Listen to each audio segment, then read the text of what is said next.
Belton, you shattered my happiness, my hopes, and my dreams, and for that I will never forgive you. Like in the case of 16-year-old Jonathan Belton, who's facing murder charges in Illinois. On December 28, 2008, Officer Mason Samborski pulled Belton over.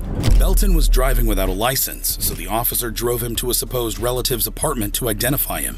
Instead, Belton gave him directions to his girlfriend's house. There, an altercation ensued, and Belton fatally shot the officer. While on the stairs, the defendant says to Officer Samborski, "Get off of me." Defendant never complied with the officer. He never stopped resisting. He never relaxed. He just kept trying to struggle and fight with the officer. And the officer was just trying to get control of defendant Belton. In court, Belton's girlfriend was called to testify. I saw Officer Mason laying down on the ground and Johnny standing there on the side of him with the gun in his hand. When you saw defendant Jonathan Belton with the gun in his right hand, could you tell where it was pointed towards? Yes.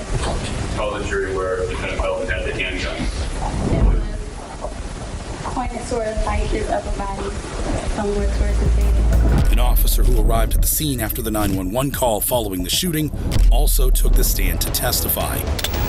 Immediately attempted to render aid. I checked for vitals first. I found no pulse and no breathing. There was a large wound in the back of his head. After hours of deliberations, the jury finally reached a verdict. Murder of a peace officer. Guilty as charged of murder of a peace officer. Count 2, possession of firearm and the commission of a felony. Guilty as charged of felony firearm. Prior to sentencing, the family of the deceased officer addressed him. I hope that one day you regret what you did and realize what you could have done differently. You are alive, and your family gets to see you and talk to you. We don't get to see or talk to Mason ever again. We get nothing but pain and wonderment of what our future could have been. The victim's sister also spoke in court, but was interrupted by a man in the gallery.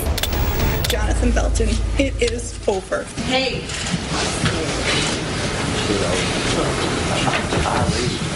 Remove him from the courtroom. When Belton was given the chance to speak, he told his family that he would be out soon. We know what really happened. I know what really happened. The Lord knows what really happened. I love y'all to death. And I'm going to see y'all soon. Jonathan Belton was sentenced to life imprisonment. However, Jonathan Belton isn't alone.